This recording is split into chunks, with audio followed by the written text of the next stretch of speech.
Welcome to Hello Port Hueneme. I'm your host, Tom Dunn, and we're here with Will Berg, Councilman. Good morning, Tom. How are you? Welcome. And we're going to do a review of the October 2nd and October 16th City Council meetings. And so let's start with October 2nd. And you can tell us, explain to the people what went on and keep us up to date on it.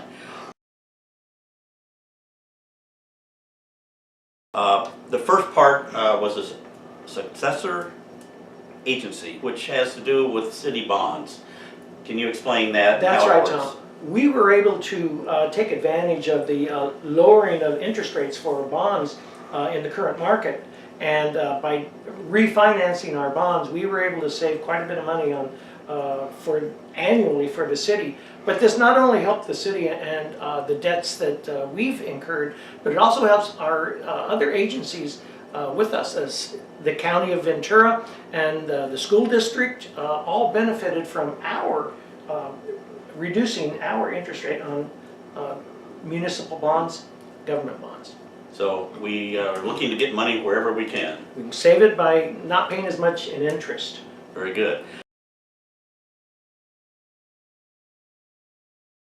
The next thing on the agenda was that Chief Salinas from the police department announced that October was Domestic Violence Awareness Month. And tell us what he did, which I thought was very, very unique. Well, first of all, he made a very interesting and informational presentation about domestic violence. It's one of the most dangerous calls that police officers will encounter in their daily routine, are domestic violence calls. He came up with a novel idea, made a very interesting video, very powerful, impactful video of the effects of domestic violence, not just on the victim itself, but the entire family. And kids. And how it hurts everybody involved. And not only did he make it in English, but he also made it in Spanish as well. So we hope that this video, which you can find on the city's website, but you can also find it on the police department's Facebook. And it'd be an interesting video. Please visit that website. Yeah, very well done. Very well. The next, the Public Works Department, Don Villafana, told us about the state passed SB1, and we're in the first year of it. And Port Hueneme, for this coming year, was going to have around $285,000–300,000 given to them for certain projects. Can you explain some of those? That's correct. Senate Bill 1 was passed by the state legislature recently. Now this is the bad news for SB1 is our gas prices are going up, probably 20 cents soon, before the end of the year. The good side of this, though, is municipalities such as Hueneme is going to begin receiving the benefits of this increased tax. We currently have approximately $400,000+ in projects, road projects, in the city of Port Hueneme that are on the books for us. $300,000 of that bill is going to be covered by SB1 funds. And it would have come out of the city's budget before? It would have just been coming out of the city budget before. So we're, again, going to save money on this.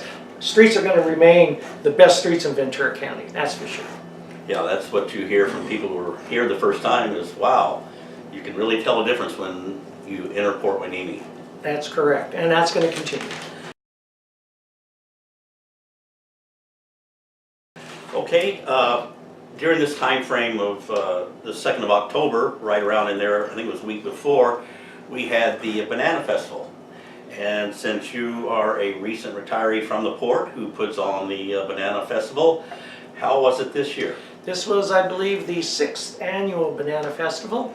It was celebrating actually also not just a working class port, getting people behind the gates, if you will, so they can see what a working port looks like, but it also was celebrating the 80th anniversary. 80 years now the Oxnard Harbor District has been in existence. So they had another outstanding turnout, a little over 10,000, approaching 12,000 attendees. So it was a great time, a lot of fun, great music, a lot of good booths, and they look forward to doing it again next year. Yeah, the best thing about it was it wasn't 95 degrees like last year. I think the best thing about it is for the first time, the Banana Festival extended out onto, I believe it was Market Street. And therefore, now the city is participating a little bit more with the Banana Festival. We're hoping to continue that cooperation and build that Banana Festival out onto our beaches with the city, making it a true partnership with the city and the port to pull off even a better Banana Festival next year. Well, we did a video of it so people can get a flavor of it, and it's on Hello Port Hueneme and also on Port Hueneme News, and you'll get to see a great interview of the mayor in a funny hat. So you need to look at that. That hat is a classic.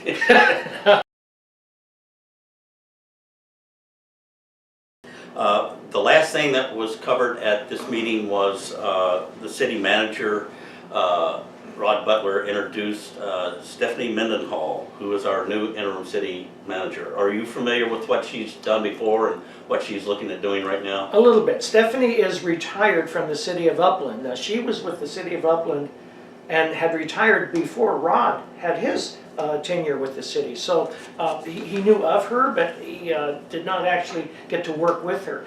She is now our interim city manager while we search for another deputy city manager, interim deputy city manager. She drives from Upland up here to Hueneme and stays approximately 3 days a week. Her hours that she can work for the city as a retired CalPERS person are limited, so she's not going to be around 5 days a week. She won't even be around for that long in terms of months or weeks here, but she's filling a very critical role right now and helping us hold down the fort while we do a search for a new deputy city manager. Yeah, she's going to be able to keep the paperwork rolling, the information between different departments and the people responsible for doing the work. It'll be vital that that is communicated. And I think Rod said probably, hopefully, around the first of the year, somewhere Around there. the first of the year. They would. The interviews are being done by Avery Consultants, and they should have a person selected for that job to take over full time. In the meantime, Stephanie, with 30 years of experience as a deputy city manager, is filling the role quite nicely. Good. All right.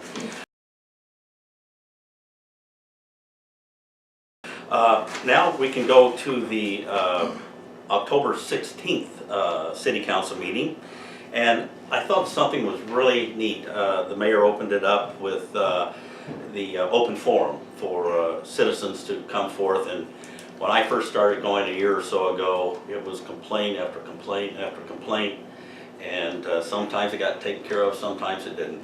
And the first person that stood up today was a resident, Becky Bruni, and she stood up and thanked the city, all the departments, and I think she was up there because of a traffic condition that she said she was so thrilled, and it was for the safety of the residents there, that this was taken care of so fast, and it was done the right way, and she just wanted to let the council and everybody know the city seems to be, you know, much more involved in making sure that the residents' suggestions and questions are answered and worked on. Well, we hope to continue this. It's a new attitude, it seems like, eh? So thank you, Becky, and for participating, and the more we do, the better the city will be. Very much, Becky. Thank you.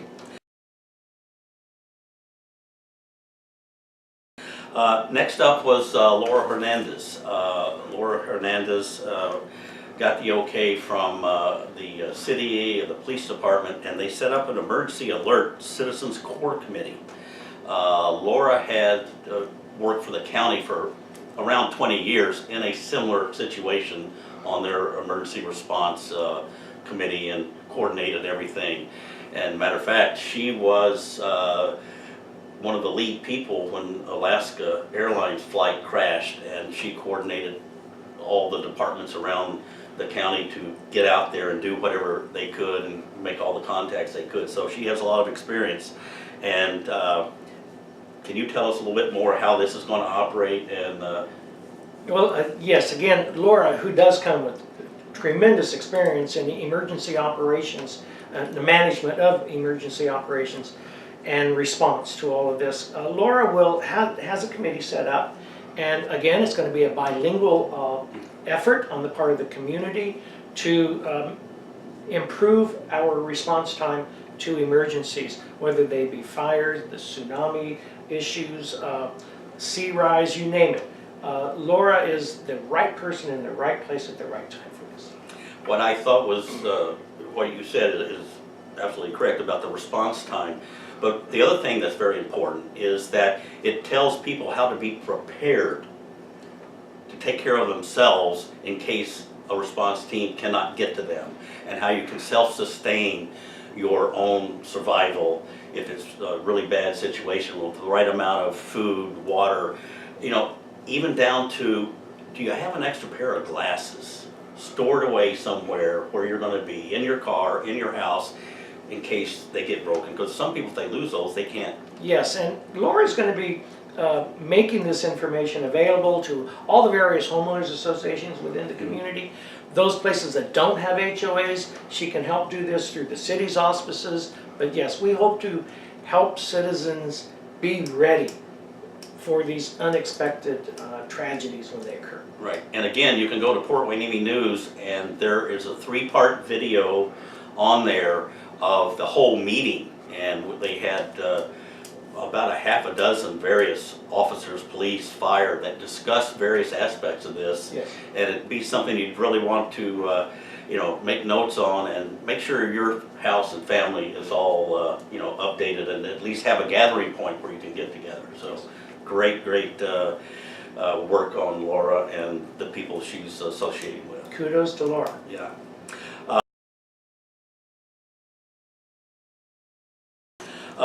Next off was Chief Salinas came up and introduced 4 new employees, and some of them I know that you've had a relationship with in business and know that, or what they have done before, and I think these will be a great addition to the city. Frankly, we were very excited about these 4 new employees, 2 of them police officers. So we've added 2 more active police officers on the beat. We still need more, and we will continue to get more as new revenues begin to flow into the city, for example, from the cannabis ordinance and other savings. When we save money on bond issues, or we save money from SB 1, for example, this gives us, or allows us, the opportunity to build up the police department even more. 2 of the candidates came from the city of Oxnard. One was Sylvia Paniagua. Now you might recognize that name. Sylvia actually ran for clerk for the city of Oxnard, was unsuccessful, but Sylvia has almost 20 years experience in support services with the city of Oxnard's police department. The next person was Norma Rodarte. Norma is a senior records technician with the city of Oxnard with 15 years experience. So we're looking at more than 30 years experience that we've now captured and brought over to the city of Port Hueneme. One comment that was made by our city attorney was, would he be expecting a strong letter to follow from the city of Oxnard criticizing that we're stealing their valuable employees? And Andrew, our chief, said, Andrew Salinas said, we can expect more. Anyway, but we also hired 2 officers. Again, I want to mention that Gladys Rossetti and Randy Amaro. Both of these new officers started as police cadets in the city of Port Hueneme, and they have been associated with the city for the last 10 years.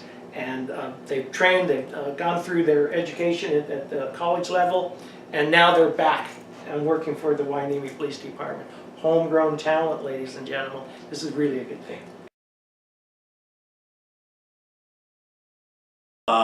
Next, we had a presentation by the Port of Hueneme, and would you tell us the representative and what she talked about? The representative was the executive director of the Port of Hueneme, Kristen Dekas, and the port continues to grow its business. The port's business, as it continues to grow, keep in mind, 10% of the port's gross revenue comes to the city every year. And there is a couple of $100,000 now built up in a fund for us to begin to plan on how we want to spend that money for the community. So now that we're sending exports out, that means a lot of these ships are not leaving here empty like they used to. That Is is that correct? That is correct. So that will be a growing part of the port. The city will make more money off of it. And also two things. The port, one, you can explain a little bit about this, won an environmental award. That is correct. The port is the only port in California that has a green marine designation. This is a third-party designation where an outside agency comes in and investigates what the port is doing to be green, if you will. And they're the only port that won that designation in the state of California. And they recently won another award. Kristen was announcing that they were the greenest port in the United States. This is a really big deal. Well, part of that, one part is, and there may be others, is that when the ships come in and dock, instead of, they used to use their diesel engines to keep the power on. And we could go out on our patio and, you know, That's see the soot in the air. And Right. It's been about a year they went electrical, and the ships now get their power from electricity. That is correct, and all ships are plugged in. That is going to continue because part of this Green Marine program requires that you get recertified annually. You can't submit the same report that you gave last year and expect to get your designation. You have to show improvement on what you submitted from last year. So without continuing to improve, we won't get that green marine status in there anymore. Therefore, the port must continue to become even greener. The idea that they're the greenest port in America, well, that's today's news. What about tomorrow? And we want to make sure that they continue to improve on their environmental footprint.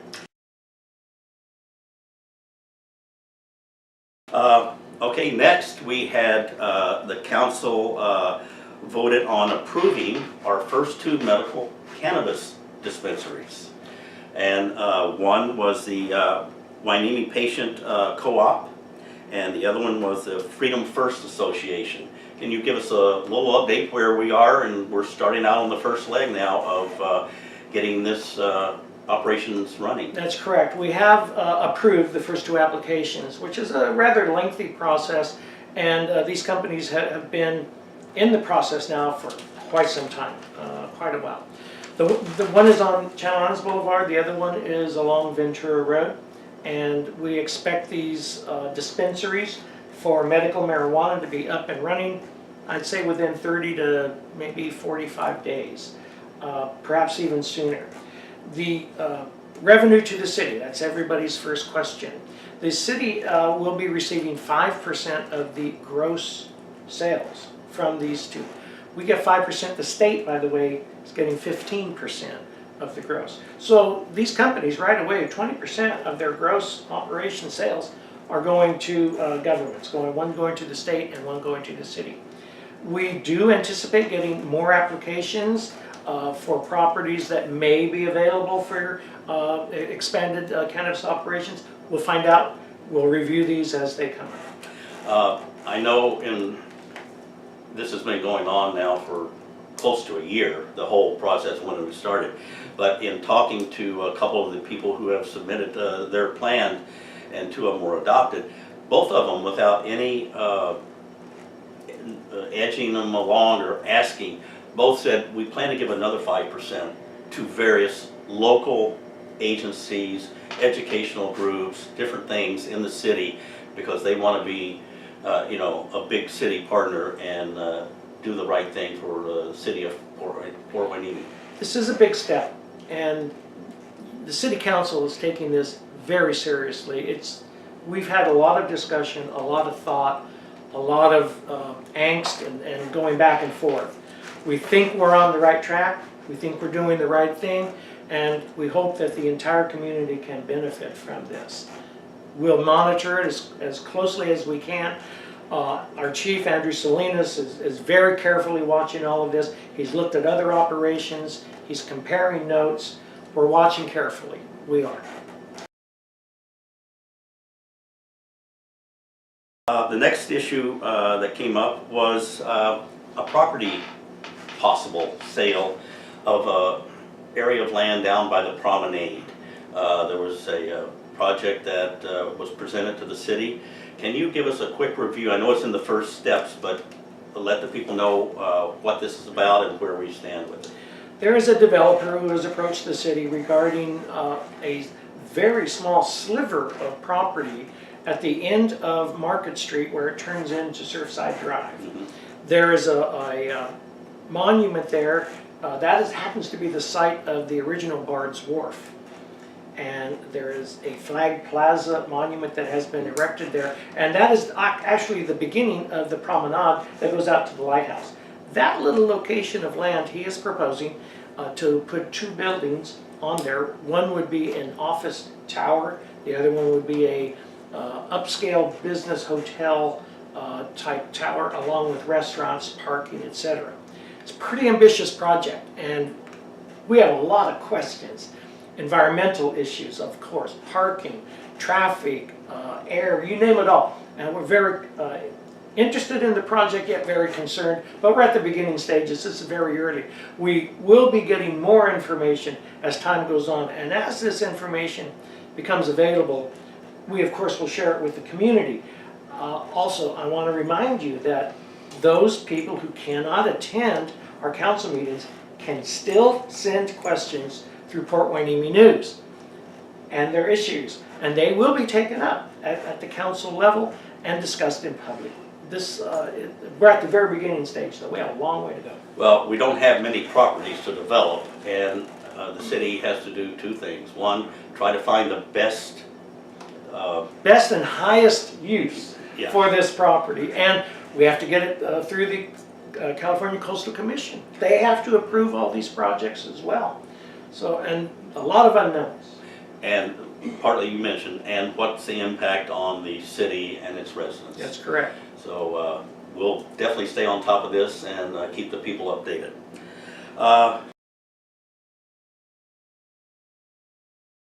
Two more things. One is there was a grant proposal from the California Consulting Group. And can you explain to us what this did? The city council voted to go with this. How does it work? We've authorized staff to hire a contract with a company that goes out and looks for grant opportunities. And when they find these opportunities, the same company will then do the paperwork to write the grant itself.